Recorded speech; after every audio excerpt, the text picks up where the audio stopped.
Tractors taking to highways. Farmers woke up at 6 a.m. to protest, slowing down traffic on the main roads into Paris. They turned around just before the French capital as a way to show it is in reach. Back in their town of Méret in the Yvelines area, they are planning the next move. The morning went well. We blocked without really blocking. We let cars pass and it all went well. I think people are with us and support us. These farmers take turns in staging demonstrations to reduce financial losses. David Levenant was up at dawn for the protest and will now start his day of work. He grows cereal crops and has seen profits drop by 50%.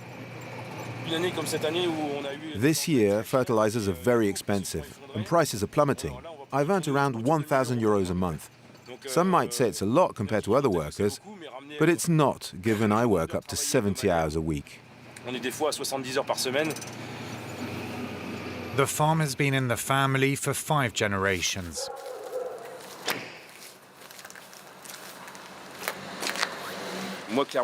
I promised my grandfather before he died that I would keep the farm going as long as I could.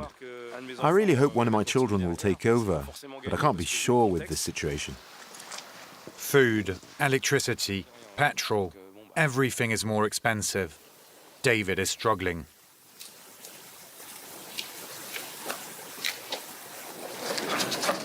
You're going to see part of what we grow. Here is our wheat harvest for 2023. French farmers complain of excessive paperwork with always new forms to fill. This year was too damp, so I couldn't use this green fertilizer. That's why the bags are still here.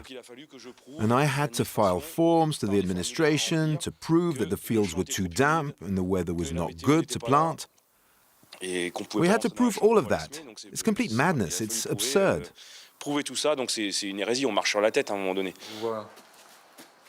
David sells on markets directly to consumers his lentils and other produce in order to make ends meet. Negotiations are tough with big food companies and supermarkets. In Paris, the Ministry of Agriculture holds a meeting with key players of the food industry.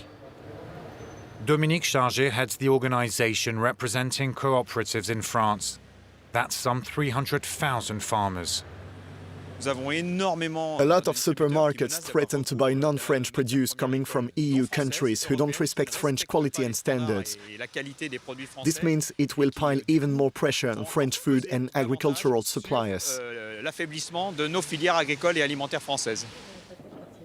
The French economy minister warns food distribution companies they face fines if they don't give farmers fair prices under the country's Gaëlle law.